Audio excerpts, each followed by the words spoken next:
We are very privileged today to have with us the former chairman of the National Democratic Congress. He actually served also as former minister for Eastern Region. He served as well as the former minister for local government and rural development. Now he's serving the capacity as the board chairman of Ghana Cocoa Board. Ladies and gentlemen, we have with us Honorable Samuel Ofosu Ampofo. Honorable, warm welcome. Thank you to our show here on Channel One TV. Now let me just add that the office that you are is not Cocoa Board office. That's right. So if you don't add that one, I'll have trouble. So that's right. Yes, I'm not serving as the political advisor to the vice president. Exactly. So that is the office you find yourself in at the house. Exactly. So I thought that I should put that one in perspective. Very, very important, Honorable. So, ladies and gentlemen, as Honorable has rightly said, he is the political advisor to the Vice President of the Republic of Ghana. Thank you very much, Honorable. Viewers, our nation is mourning. Ghana is mourning. We have lost the longest serving First Lady of the Republic of Ghana, Her Excellency Nana Konadu Agyeman-Rawlings. We have with us one of the finest personalities who can best share with us much about our mother. That is why we have Honorable with us today. Honorable, the unfortunate has happened to us as a nation. How did you first receive the news about the loss of Her Excellency Nana Konadu Agyeman-Rawlings? First of all, thank you for the opportunity. Yesterday, I was at the Cocoa Board headquarters. We were about to begin a board meeting, and then my chief executive flipped through his phone and said, there seems to be some bad news, but he wants to cross-check. I didn't have my phone with me. It was later on that he said, this is the information that is going on, that we've lost our former First Lady. The news hit me like a bullet because I haven't heard of her ailment or haven't heard of any challenge as far as her health is concerned. And of late, I've been seeing her on some official programs like the recent Asante Hima funeral, and then some other funerals, programs and others. And so I was very taken aback and received the news of shock that we could lose. We call her Madam. I want to join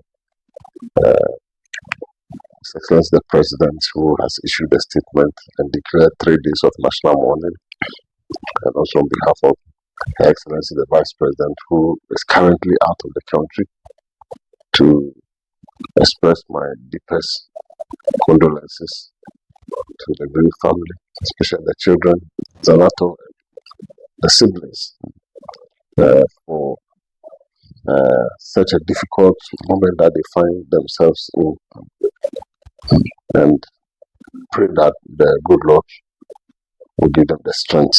What are some of the fond memories you have about Her Excellency? I have served in government for a very long time. That's right. Way back in 1993, 94, when I was made the district chief executive for Fante Akwa, which is almost about 32 years ago. And so we have walked the path a very long way.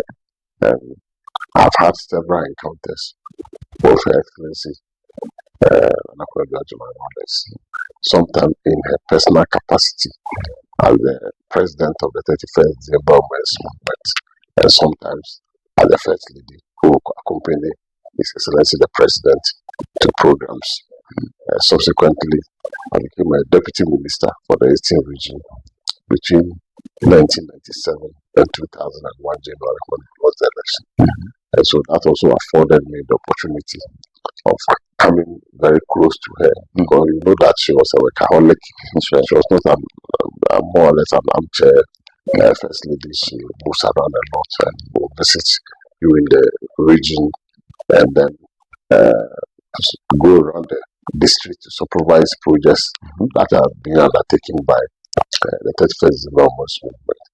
She took particular interest in my district, Fantiakwa, because of an afforestation program that the 31st December movement were undertaking in the Fantiakwa area, around the Begro area, forest area. Okay.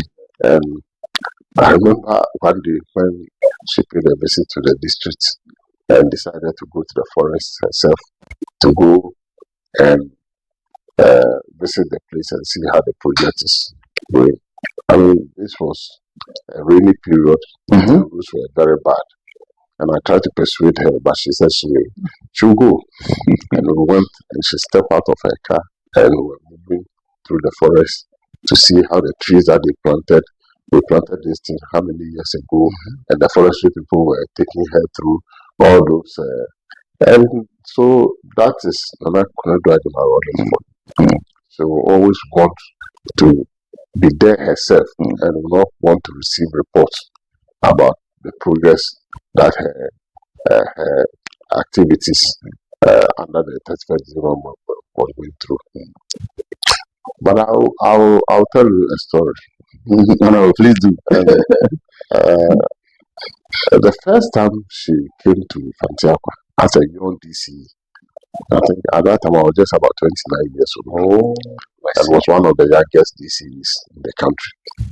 And she visited my district to undertake some projects because she had the 31st December movement KG, one of the model KGs, kindergartens at the time in Begro, together with the afforestation program, and then some income generating activities like gari making processing and oil palm processing and others that the women were backing upon.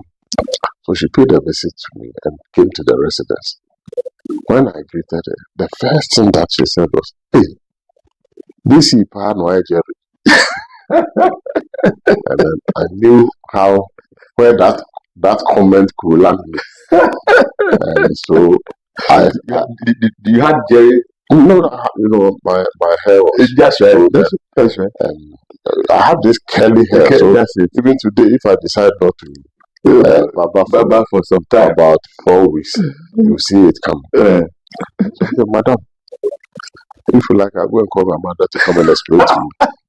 I've never put even a pomade in my hair before. That's my natural hair. And people around there said, "Oh, for some people, there's a hand and the So I was saved by the bed because I can imagine what would have happened to me. Because around that time, the 1 o'clock news was always the hottest. When DCs will be removed by 1 o'clock news, you say that DCs have been removed. So that's just on the lighter side. So I told Madam, and I said, "Madam, this is my natural hair. I have not touched it with anything. So please, I beg you, this one day, have mercy on me." Another thing that she's particular about is about kindness. Careless. You know the NDC kindness. Yes. And so if you are not careful and Madam visits you and see some other colors different from that are not in conformity with what she wants to see from you, she will draw your attention, and sometimes you feel that you have forgotten about it. I remember her partner was blue and white.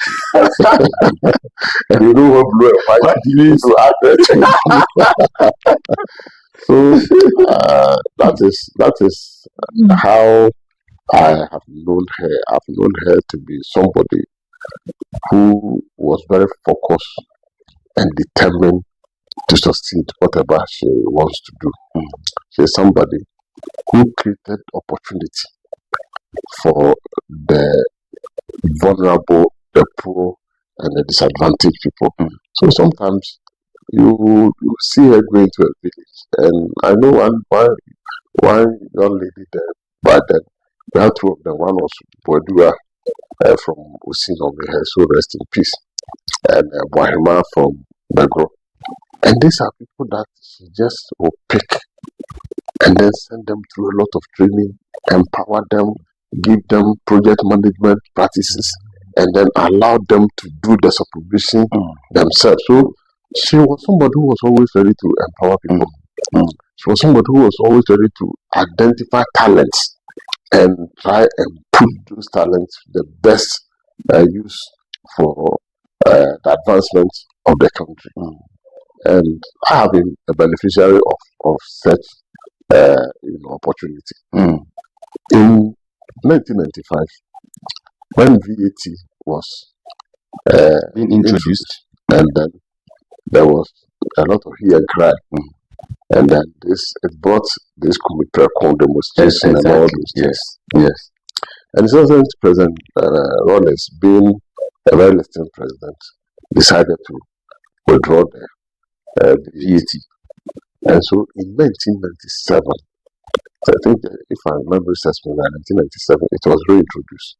And before the reintroduction, there was a need for public sensitization, because one of the setback with the first one was that there was not enough consultation, and public engagement, and public education on it. And so, Madam, together with President Rawlings, decided to do some sensitization by going to markets themselves and organizing their best where the market women, the business community, and others will be called, and then some orientation were giving them, explanations were giving them why the need for VAT, because they thought that our taxation system was not bringing enough to support the growth of the economy. And so their visit to the Eastern region took us first to Suhum market, and Suhum has a thriving market. Yes. And so we went to Suhum lorry station, organized a debate there, brought the women, and I was by then the deputy minister, regional minister. Yeah. My boss was the late Patience Sadu, if you have heard that name. Yes. She was the regional minister, I was the deputy. Some official engagement had taken her out of the country. So you were in charge. It fell on me to be in charge and to take the, those times when they say Rawlings and the wife are visiting your region, sometimes I have to go and pray and fast for 3 days and ask the good Lord not to lead you into temptation, because anytime that they finish their trip and they say, you could have done well, you go to the room and then lay before your bed and thank the Almighty God for His mercies. I mean, this is the kind of discipline that they brought into the system. That's right. And moving straight from the revolution into the constitutional era, some of the traits within the revolutionary time, voluntarism, nationalism, patriotism, and others were the order of the day. Right. So we went to Suhum, and in the process, as a deputy regional minister who had brought them there, I had to be given a platform to also speak on the VAT. And so I got up and I spoke and I explained some of the things. And after my speech, and I went there and sat down. The woman I'm talking about, JJ, yes, he called me. He said, Chieno. President Rawlings himself. Chieno, come and shake me. If I didn't understand what Chieno was, I said, what is this? Then somebody said, it's a young name that it's like a branch or something. Okay. So we went to a Samankasi, and I think we ended up. So Rawlings himself, he shook hands with you to commend you for how well he had spoken about the VAT.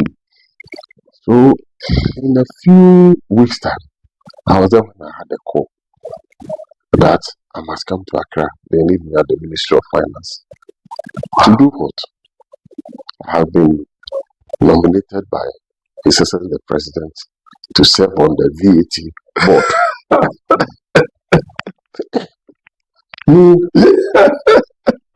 Which means that when they came around, they were observing, critically observing. And then after taking them through the region and all those things, they felt that, oh, I have something that I can contribute to it. So I was a member of the VAT board. Interesting. But at that time, Honorable Setepe, our former finance minister, Yes. and the former Commissioner General Blankson, who was the Commissioner General of the GRA, were the technical officers of the VAT.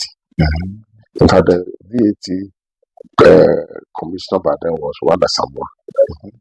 And so I was brought in as a board member. And at that time, initially it was Honorable Kwabena who was a board chairman. But later on, Ambassador Stu Gabriel took over as a board chairman. So it was under the tutelage and direction of Stu Gabriel that the new VAT was introduced. And so I also had the same opportunity to move around the whole country with the VAT board with Stu Gabriel as the chairman to do the same sensitizations. And then we were able to smoothly implement the second coming of VAT. So I just to let you know how the Rawlinses, both His Excellency and Madam, forgive me when I say Madam, Mrs. Rawlins will look at you, and when you do something good, they will pat you on your shoulders and commend you. When you do something bad, you can pay dearly for it. So they have very little room for mistakes, and that is how I have known her to be. She was passionate about women affairs. She was passionate about gender issues and affirmative action. I believe that Beijing for the affirmative action, yes, right. She catapulted women empowerment to a very high level, and taught women to have self-belief that they can on their own, do something for themselves, and that the woman's role is not only in the kitchen, and the woman can play a very frontal role in the social, political and social economic development of our country. So through her, she managed to bring a lot more of these women through the 31st December Women's Movement. Some became female DCs, some became ministers, some became presiding members of assembly. You can imagine the likes of Hama Benyuadu, Honorable Kwasena Danswa, and others all went through the assembly process and then came into the limelight. So she really championed women emancipation, women empowerment, and also one of the things that she did was to care for children, because all along the issue of children had not come into the front burner. So it was through her initiative that these kindergartens were established, and then sometimes they were made integral part of the market society that we find ourselves. This morning I listened to some of the market women and the market queens who were speaking about what Anakwenda did in Makola, the establishment of daycare centers. And the women were saying that a lot of doctors, professors, engineers, lawyers, and others that we have today all came through that system. And I thought that if we were documenting enough, this was a time for us to have called those people who went through those, because it's a long time. If you look at from 1981 and then through to 1992 when we came into constitutional rule until 2000 when President Rawlins handed over and bowed out of the presidency. It spans a long period of time. Yes. And so I think that if there's one person that we have to celebrate for her role, pioneering in women emancipation empowerment, and the care for the vulnerable and children, then we have to look at. Beyond the official relationships, did you have any relationship with the family? Was there any way you got yourself involved into the Rollinses and their family affairs? Oh, not very close. Okay. I mean, not very close. Okay. Because I mean, coming from the eastern region, a distance from Accra, I mean, coming close to Rollins was always come with fear and trepidation. But when you come close to Rollins, you come to realize that Such a nice person, very affable person. But I must say that I came more closer when I came into the national politics and became the national organizer of the NDC. Okay. When we lost power in 2000 and we started the reorganization of the party, I was fortunate to have been part of the reorganization team, which was led by Dr. Beda Samoa and then Alhaji Muhammad Yusuf, which took us around the whole country to as it were, find out what led to our loss and defeat in the 2000 elections and the way forward. I was the youngest person on that team, and so that brought me closer. Okay. Then in 2002, whilst I was a member of parliament, I contested for national organizer and became the national organizer of the party. That's right. So as a national organizer, it was then easy for me to get closer.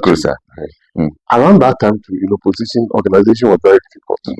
We didn't have a lot of things that we needed to use for campaign and all those things. In terms of resources. But Nana Kwedu managed to get her PA systems, cinema vans, and all those things.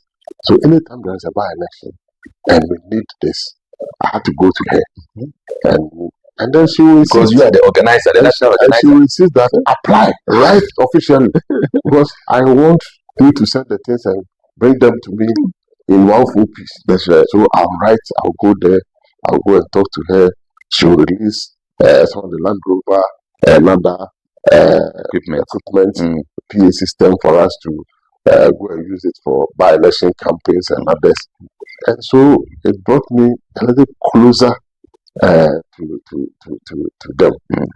But finally, when I eventually became the chairman of the party, by virtue of that position, I had no other option than to always get closer to His Excellency President Rollins. It was around that time because she fell out of the party after the attempt to contest presidential. So I used to go there. My going there was to go to the founder of the party, who is John Rollins, and then to have interactions and to have meetings and others. And you know that the founder had his own office. Madam also had her own office and others. So I was not going towards that line. I was going towards the other line. So you were the national organizer when the division came. She decided to go her way with her own political party, NDP. How were you able to manage that, devoid of having personal issues with her? How were you able to manage the situation?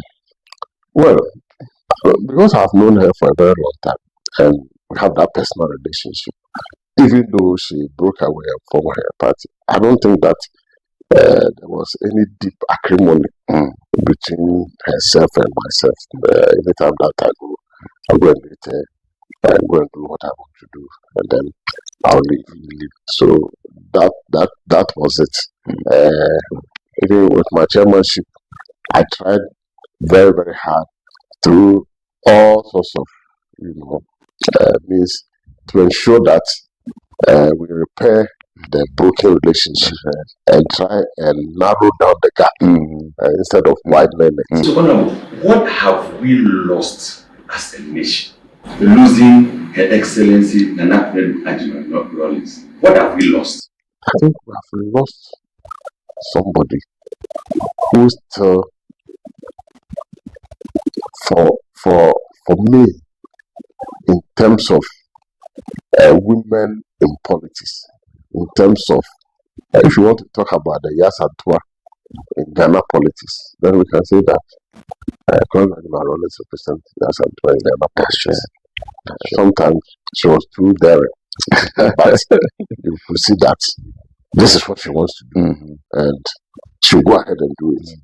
Damn the consequences. That's right. And she'll still be pursuing what her passion is like. So